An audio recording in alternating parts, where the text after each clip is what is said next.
কাল আমরা গিয়েছিলাম নৌকা দিয়ে ঘুরতে, তো সেখান থেকে এই শাপলাগুলো নিয়ে এসেছি। শাপলাগুলো দিয়ে আজ আমি রান্না করব মাছ ভুনা। তো সেই কারণে তেল দিয়ে নিলাম, তারপরে মশলাগুলো মাখিয়ে মাছটা মশলা দিয়ে মাখিয়ে নিলাম। এরপর তেল গরম হয়েছে কিনা দেখে মাছগুলো একে একে দিয়ে দিব। তো একে একে দিয়ে মাছগুলো আমি ঢাকনা দিয়ে ঢেকে দিব। দেওয়ার পর ঢাকনাগুলো উঠিয়ে উল্টে দিব। উল্টে দিয়ে আবার ঢাকনা দিয়ে ঢেকে দেবো একটু জাল হওয়ার জন্য। তো জাল হয়ে গেলে তারপর মাছগুলো আমি একে একে নামিয়ে নিব।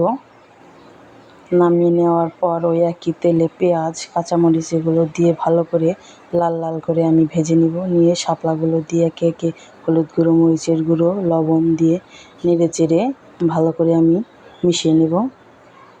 তো মিশিয়ে নেওয়ার পর ঢাকনা দিয়ে আমি ঢেকে দিব।